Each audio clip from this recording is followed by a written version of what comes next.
Moving on to now the Dallas Cowboys. Boy, oh boy. The gift that keeps on giving and never ends. The greatest reality show in American sports. Another day in paradise, man. Another day in Another day in paradise. paradise. How does this stuff always just happen to us? Why can't I just have a normal training camp? Why can't I just have a regular training camp where everybody's just, getting work in, contracts are all set, owners just chilling in the corner, watching his players get to work. New coach, right? And Brian Schottenheimer's just coaching his guys up, encouraging them. Why can't I just have something simple? Does it have to be a headline every single year, every single few Reality show, weeks? man.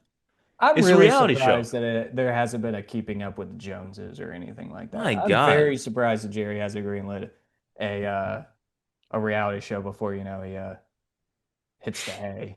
Oh my He's, Lord. he's got a few. But He's got a few man, more Jerry. years. Jerry Jones, even at 82 years old, still making waves in the sports world. And if you haven't heard, just a few days ago, Jerry Jones was saying, well, we spent the most money of anybody in the NFL on a player last year. If we can do that again, that'd be pretty good.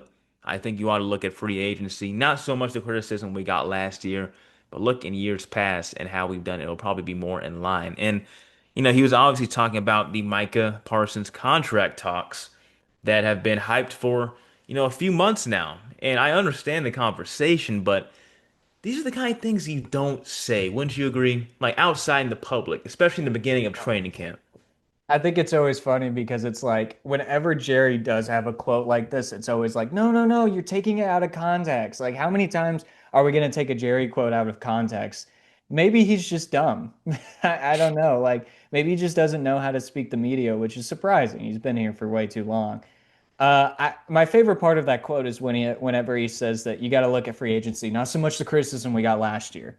I know he's talking about extensions, but if he was just talking about free agency in itself, I'm taking him out of context here. But if he was talking about free agency in itself, it's like, dog, last year was not just the only criticism you got with free agency. All right. This is every year. This is an every year issue. And not just that, it is an every year issue for the times that we do have to extend players. Like you said at the start of this segment. And you talk about the Zeke contract negotiations we had in like 2019. That was awful. We had him going to Cabo training by himself when we were trying to talk to them with extensions. We've had problems with extending players before with our franchise players. So I mean, I think Jerry, it's such a don't tell me how to do my job mindset, which is like so funny to me because it's like, I mean, I can get the don't tell me how to do my job mindset when you're like an electrician, when you're like, when you're maybe a teacher, I don't know, like something like that. But you're a sports manager. You are a general manager of a sports team. You do not need a degree to do that. You just need experience. You need time. Obviously, you need to know how to crunch numbers and such, but you don't really need a degree to figure out how to make a successful team. Yeah. It's befuddling. It gets worse every year somehow. I guess him acquiring Pickens via trade has him feeling extra good this offseason. It makes him feel like he can sit high and pretty and say whatever he wants. How But long till he when trades him away or has trouble with extending him though? Because he is a free agent next year. you know it's coming. You know it's coming. Let's just be prepared as we sit here. I mean, I would be surprised if George Pickens was balling out first half and he's like, you know what? Here's your money. Here's your money right here before the end of the first half. I would be stunned, but that's not going to happen.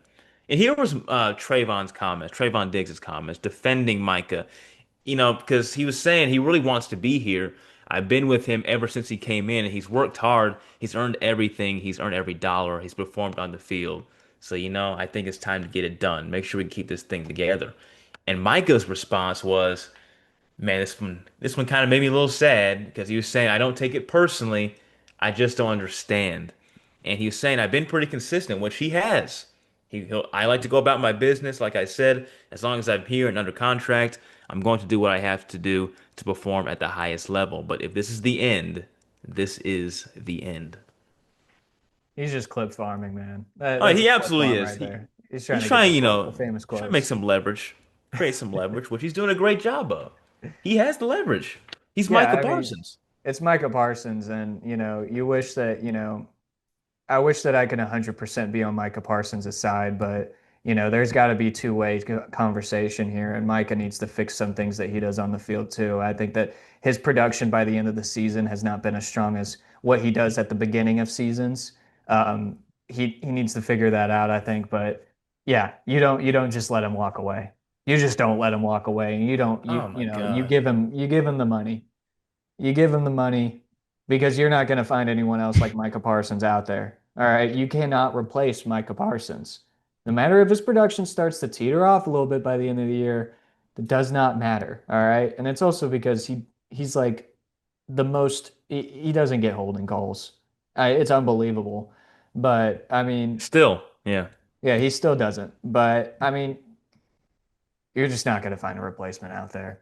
You got to pay the man, Jerry. And I'm so sick of it having to be such an issue every single year with our franchise players because you want them to feel like they want to be here. And obviously, there's so many players that want to put on the star on the helmet, but once they get here, or before they even get here, they try to say that they want to be on the Cowboys. Jerry's just so reluctant on some things, man. He's so reluctant on paying players and it hasn't done anything, like we're not getting any better. We're not improving. So, I mean, you quite literally haven't had an outside linebacker as talented um, on the edge. It's probably since DeMarcus Ware, if I'm being honest.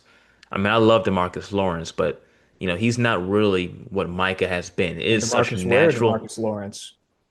I'm saying since DeMarcus Ware, and I love Oh, DeMarcus Lawrence because he was another great edge rusher we've had in between. But just like since DeMarcus Ware, but I'm just saying, like, it's crazy how you say this, just to kind of strike fear in a way in Micah and try and make him think like we don't need you. Even after Micah has been, a game changer for this defense since he really got in the league. And I'll be honest, I didn't want Micah initially. I didn't know we were gonna get him. I wanted Patrick Surtain in that draft, but Micah has been just he's exceeded really more than I ever thought that he was gonna do from Penn State. And so I really do believe that you're right about his second halves not necessarily being as great as his first halves. And so I like how you're being fair with that for sure. That it is a two-way street. And I would like him to maybe tone down the podcasting, ironically, as we're recording a podcast. But on look, athletes. Micah Parsons, yeah, he's a game changer. And I wish he could, focus more on the defense in this new era of Brian Schottenheimer. But Jerry Jones, we can't do this, man. You can't do this to your players. You're 82, man. You got to stop doing this. He's done this way too many times. He did to Zeke in the contract talks back then. Do you remember that? Yeah, When he that's what I said was saying. Zeke who? Remember Yeah. that like yesterday.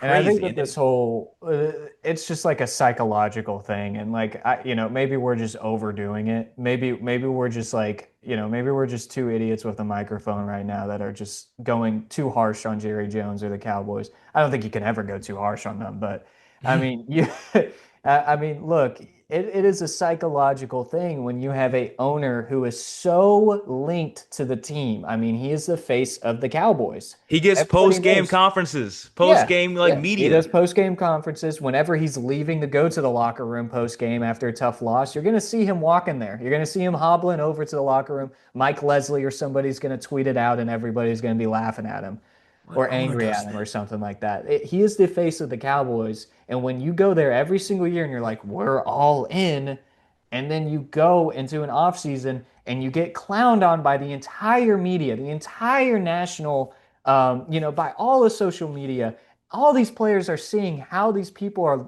treating you, and they see it. I mean, it's like if you're treating it like it's a game, then they're going to treat it like it's a game. And obviously, it is a game, but it should be more than a game, They're trying to go out there and win.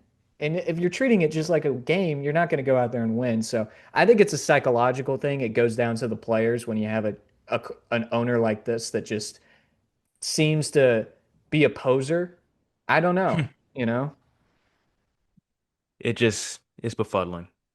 Makes me mad that an owner does that. The post-game conferences, the box shots after every single touchdown, after every single bad play, to be honest. The NFL enables it. They don't have any problem with it apparently, because he's the most powerful owner in the league. Clearly, Yeah, he they're makes the scared of league. him. Yeah, I mean, he makes the most money for any other team worldwide. He is the richest team really in the world, most valuable team that is in the world. Yep. So Jerry Jones is still very much powerful at 82 years old. I would like to think that in some time that he's going to relinquish his role as a GM officially, even though he's probably not working as an everyday GM as his title says, as he used to be. I would like to think that he would take a few steps off in terms of his pride in these next few years. You don't know Blink. Jerry then, man. He's a president and GM as well as being an owner, man. Come on, dude. It's time, bro. It's enough is enough. Please. I've seen it my whole life.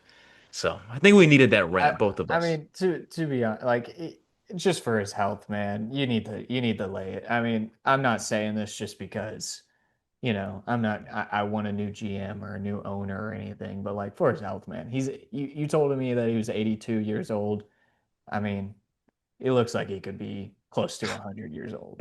He's stressed out, man. I know he's stressed out. He Yeah. can take one for the team and, you know, ride into the sunset, have a relaxing, late life. Yeah, you can Just just come on, chill, man. There's man. so many Do better do ways to what treat your owners late life do. than Let being everybody else work. What are you doing all this for? Why? there's so many better Just ways you could treat your 80s, man. oh my God. I would never do this, Go man. If I play was in his pickleball, position, Jerry. Come on. yeah, it's wild.